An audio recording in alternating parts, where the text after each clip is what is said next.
Okay, so today's discovery is there's no set screw in that steering joint. It's just in there. Now, the others, let's get the light where you can see. The others are welded. So I have the utmost faith that they're not coming apart. They're welded. I mean, may not be the, it's a pretty good weld, but I don't think they're coming apart. And I know in theory that will never come apart because the others are welded and they're resting on an eyelet, yada, yada, yada. I'll feel a lot better if I put a set screw in that. So, yeah, now I'm on the search for just the set screw. But yeah, that was today's discovery. I was busy putting all brake lines on, moving forward, and yeah, I found something else. So, y'all hang on, and I'm gonna find a set screw and get back to putting brake lines on. Okay, so we moved the battery. I'm just shoving the cables back through. We're gonna move it to its new location. Doc didn't like where it was. And I wondered why, I'll show you the wires when I lift it up, but I wondered why no wires underneath were hooked up. It's because they ran them all under the carpet, which is, hey, it's easier to get to. I'm not faulting them for that. They just left the old wires down there connected. And I have been sorting through this mess. I have found, here's a hot wire I can use for the gauges. That was a hot. Here is a dash lights that I can use. The headlight switch, I cleaned up the wires a little bit on it. And if you'll look back in the other videos, if you saw that one, this really confused me. And yeah, That's interesting. I've just noticed that. That's new. I didn't see that earlier. Yeah, that just adds to the list. The headlight switch, that's in. So what I'm gonna do is you pull the knob out, put a little bit of tension on it, you press the button, and the rod comes out. Oh. Well, this one can be cut off. So what we're gonna do is we're gonna mark this shaft where it is all the way in. We're gonna mark it and recut it to put this knob on so it looks normal. When you put it up in the dash, you open the door and automatically think the headlights are on because the knob's sticking out. So we're gonna fix that. That really doesn't matter for anything other than it's driving me nuts. So we're gonna fix that. That was my hot wire. That was my dash lights. I went through the steering column lights, worked on them a little bit, got them. The power feed for the wipers was not hooked up. I have a high beam indicator and a left and right turn signal indicator. They weren't hooked up either. Found a couple extra ground wires. We'll need them for the gauges. What is that one? Turn for left and right. Oh, now that's interesting. A left and a right. We're gonna have to, oh no, that's the ground. Okay, it doesn't say ground. That's the ground they intended, I'm guessing, for these two. We'll probably use it. We got those lights coming. So yeah, we have and the courtesy ground, which was supposed to be in a door switch.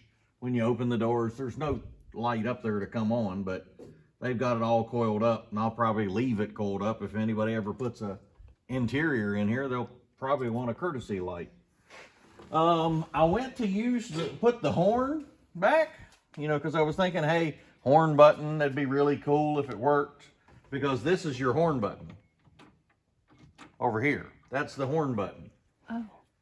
I thought it would be really cool if this worked till I looked down through the steering column and they've removed all the wires. So I'm not feeding wires all the way back down the column again. We're not doing that. That horn button right here will work just fine. You come out here and we've started on the wires out here under the hood. The ignition one, don't fall over the car there, my dear. Tabs broke off that, so I might search through my box and try to find another connector. But I'm pretty sure I'm going to remove that. That wasn't waterproof at all, and they just had a little wrap of tape around it. So I'm pretty sure I'm going to put a heat shrink connector. I would just cut it off here and put this on the end, but it's not long enough to reach the distributor. So I'm going to leave this, just cut out that. These are our wires for the front headlights and turn signals. This is the horn hot feed. I don't know why it's out here, and I don't know why it's hanging. I may pull it back through and tape it off. And this is the feed for the brake pedal. So I'm pretty sure there was not any brake lights going on. I'm pretty sure, because this is the feed that goes into the steering column to go through the turn signals. So yeah. Let's see your surprised face. That's my surprise. Surprise! Ain't be surprise. And we are working on getting the rest of the wires. I've got to get this connected to this one, and this will be our choke feed to turn on with the key to open up the electronic choke. I have to run the wire for the new oil pressure sending unit to the gauge and the new temperature sending unit to the gauge. And for anybody that was watching the old one, the mechanical one, both of them did work with a heat gun. The gauges worked fine, heated up, cooled off. So I don't know why there was two of them, and I don't know why they were duct taped to the shifter, but we're going with it. So yeah, today we're going to go get stuffed full of turkey. Happy Thanksgiving, Happy everybody. Thanksgiving to everybody. We're going to gobble till we wobble. Yes, we are. But we hope you guys have had a good Thanksgiving. yeah. Y'all give me a minute and I'll raise this jewel up and we'll show you what I've done underneath. Okay. So you saw the wiring coming through the body, which I liked. I mean, I can trace that when it's up there. But they left all the original wiring. And you see, it was just laying in the frame up here. So I'm sure if you ever did to have power to the brake lights, I like this personally. I like it twisted. That was really cool. Oh, yeah. So I'm sure if power ever had made it back here, it would have shorted out and blown the fuse. So yeah, we're gonna do the best we can, and we're gonna straighten up this rat's nest, because I'm really tempted just to cut all of this out and start from the connections up there and work from there. Because this, yeah, all this needs to be just thrown away. Yeah, we know the gas gauge. I know it never worked because it was just up here wrapped up in the frame. It wasn't connected to anything. It was just up here wrapped up. So we know it didn't work. My brake lines here. Move the cable out of the way so you can see. We've got our little residual valves in line. I connected the brake lines. We have not bled them yet. I've been waiting on me Sposa here to come down and help me out. She's been cooking all morning. But yeah. I'm going to work off that turkey by... Yes, so after turkey, yes, we're gonna work on the brakes. And we have both of them, you know, connected here on the bottom of the frame where they're not in the way, wheels can turn. And yes, right now the exhaust is loose. I had to move it out of the way so I could actually tighten the lines. But yeah, we're gonna move the battery to here. Here's my little plate. I've got a drill, but I cut it just for the size. So the battery's gonna sit there. And I actually have, what did I do with it? Hold, please. Hold, please, I gotta find it. I have a disconnect switch. I found one that I'm gonna donate to Doc. Just because I know he needs one. I laid it here somewhere. Oh, I bet you it's up in the Suburban. Oh, well. Okay, but anyway, I'm going to put in a battery disconnect switch that he can kill from under the seat here. Since the battery's going to be here, it won't be so easy to disconnect, so I'm going to add him a disconnect switch that goes through the floor and he can cut it off. And we're going to get him a battery tender. Since it'll be hard, you know, it's hard to, well, not really. He's got the door there, the factory door that they get to the battery. He could always jump start it. But I'm going to get him a battery tender to put on here that he can plug it in if he plans on storing it for the winter. So, yeah. So now I've got to pull the battery cables. Pull them out. And pull them back through the frame all the way. Shorten them up by about 17 feet. You know, so the cables are going to, yeah, be much less resistance. Because for running a distance, that's a pretty small cable to be running that long a distance. I don't know if everybody's familiar with, like, you know, Ohm's law and resistance and voltage and, you know, wire per feet, how much resistance you're adding in. But the longer the cable, when it's really small, you're going to add resistance and it's going to affect how fast it cranks and affects everything else. So, yeah, running this far, nothing wrong with putting a battery in the back. I've done it on a lot of cars, but just run a big cable when you do it. Don't run the smallest cable you can get. So we're going to move the cable up here. And I still want to convince him to move the fuel tank, buy a different fuel tank. I don't know if he'll go for that. We'll see. We don't know what he's going to go for. But we're going to try. So we'll catch up with y'all in a little bit after we stuff ourselves. We're going to gobble till we wobble. That's right. So hopefully y'all did the same. That's right. We'll catch y'all in a little bit when we're stuffed.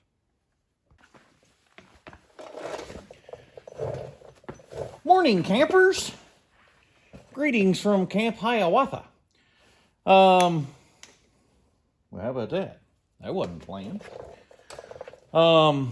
This morning, we were working on the gas gauge on the Hot Mess Express, and it's frigid outside. It was 33 this morning. And if you're wondering why I got the doors open, when I took the sending unit out of the tank, it's full. And I made a mess, and it really smells like gas. So, yeah, I'm in a garage with the doors open, and it's 30. So, yeah, y'all check on your friends. They're not okay. But what I had to decide on was the original sending unit that came out of the tank. Look at that little baby thing. Look at that little thing. Was it the same ohm reading? Because this one's adjustable. You can take out these, you know, you can cut it off, whatever you need to do. But what I needed to see was the ohm reading. Now, I knew what this one was. The kit from Omega said it was 250 to 30. But how you can check that, put your little ohm meter, set it to ohms. Is the light on? Let's see if the light's on. Maybe you can see that better. We'll leave it on. Okay, so it should be 250, but it's like 245. As you add gas to it, well, that one's not reading real well. Maybe I need to press it so it stays. Oh, look, when I press on it, how about that? Good Chinesium. It's going down. And hopefully you'll get somewhere near 30.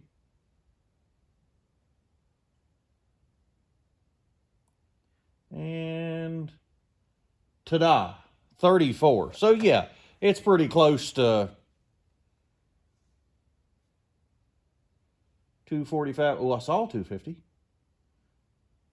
Oh, yeah. Okay. 245. All right, that's empty. All right, so now we'll take our clips off. This is the new one from Omega. Remember, it's new out of the box. This little crusty jewel is the one I took out of the tank. Let's get my little alligator clips back on here. Okay, so that one says right on 250. Must be a little better Chinesium. So let's see. We'll start raising it. And our ohm reading is going down. Close to a half a tank. 180, 70, 60, 50. Oh, my little light cut off again. Let's turn the little light don't stay on long. Okay. Back to about half. 190. 50. 40. Ooh, 30. 30. 31. Ooh. Oh, I saw a 30. It's kind of bouncing around. Okay, 32. So 252. Yeah, 249. Yeah, that's pretty close. Yeah, we're going to take that as both of them are the same exact scale. So there is no need. Cut my little meter off so the battery don't go dead. Even though it does have an auto shut-off feature, it still runs the battery down waiting on the auto shut-off. So there is no need to use this one. I'm going to keep this in the stash, and maybe sometime in the future I'll need a gas gauge for something. But since the ohm readings are the same, we're going to put this back in. And you got to make sure you clock them the right way. When you put them down in the tank, make sure that the float is clocked where it can go up and down. Don't put it in the tank up against the wall where it can't move. So make sure when you put them in, orientate it in such a way that the float can have full movement. But yeah, that's really cool that it worked out.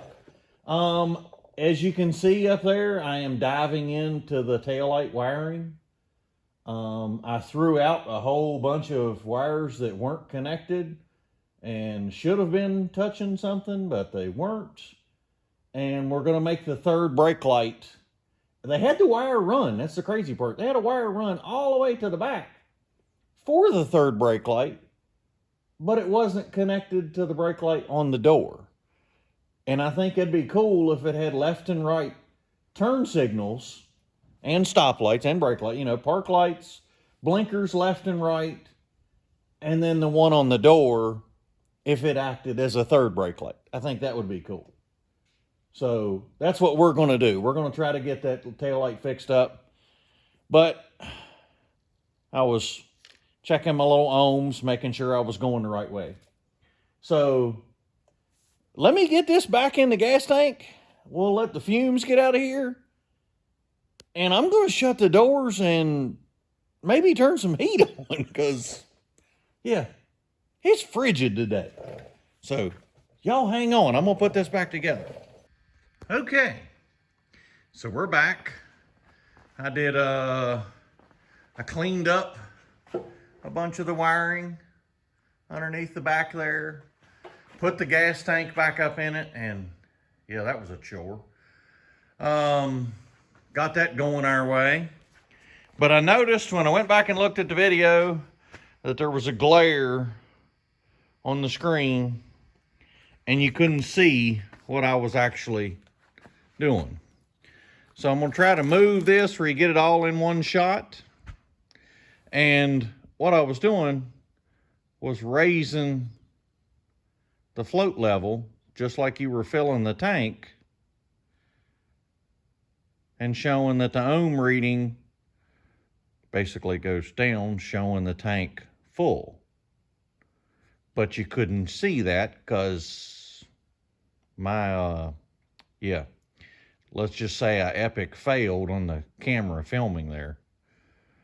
But yeah, that's basically what I was doing.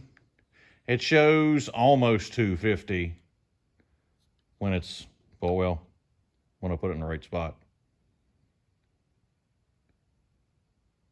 Yeah, 245 is what this one showed.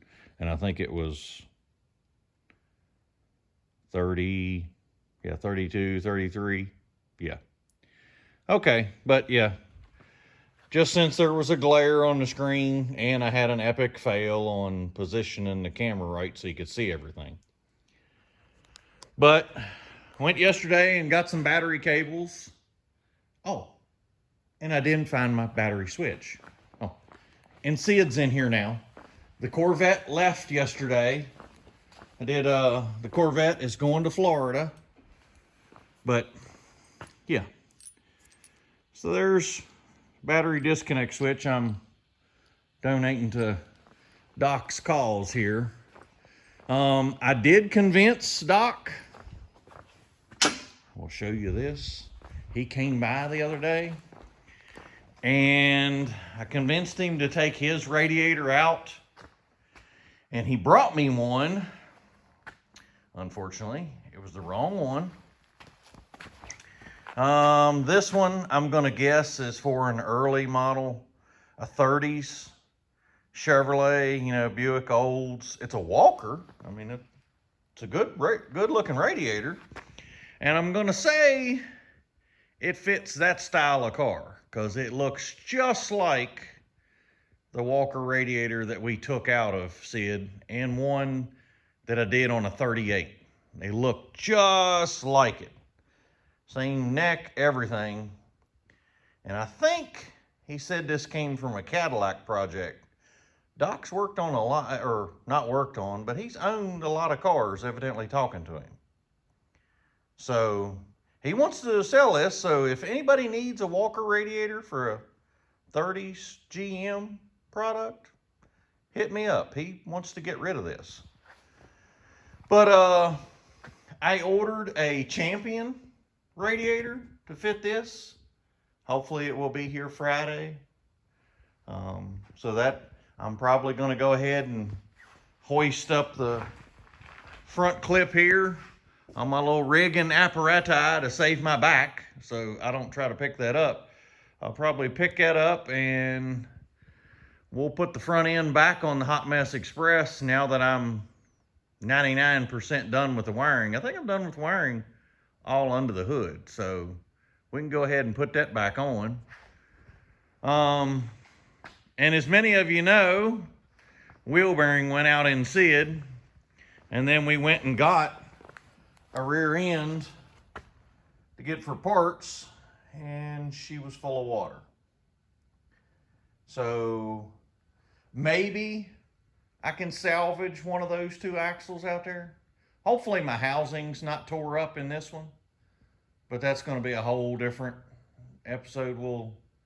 Once I'm finished with the Hot Mess Express, we're going to probably try to dive into that so I can see what all parts I need. I took the wheel off in the Buc-ee's parking lot, and that was as far as we made it. We put it up on the tow truck and brought it home, and I haven't touched it since. So we've been too busy in here to work on our stuff. The mechanics cars never get worked on till the end.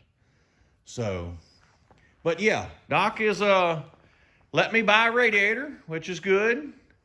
And on the gas tank front, he has agreed to let me get a quote to see what a custom tank would be to mount back in the original position to use the original filler neck. Now, the linkage for the 4-link, the triangulated 4-link holding the rear end in, is in the way of where the original tank. So it's going to have to be a custom one. I can't order just a tank for a 53 Suburban. It's not going to fit. There's, I don't know if I can show you. But yes, there is a upper arm in the way now. So the tank's going to have to be shaped a little different to get in there. So that's why I need a custom tank. So if anybody knows of somebody that makes custom tanks and you like what they do, or you make a custom tank, hit me up, you know, either comment, send me an email at andhotrodsshop.gmail. So yeah, or andhotrodsshop@gmail.com. Sorry, I messed up again. That's 2 for today. But yeah, so we've got the wiring going our way. I've got a radiator coming our way. We've got Doc leaning towards fixing the gas tank. So I am quite pleased with how this is coming along. I'm liking the Hot Mess Express a whole lot more now. It's coming around. We're whittling off everything. So, and I think Doc was pleased with the progress we've made too. So he was happy about it. So, all right, how we end all our episodes. Thank you, Lord. Thank you for today.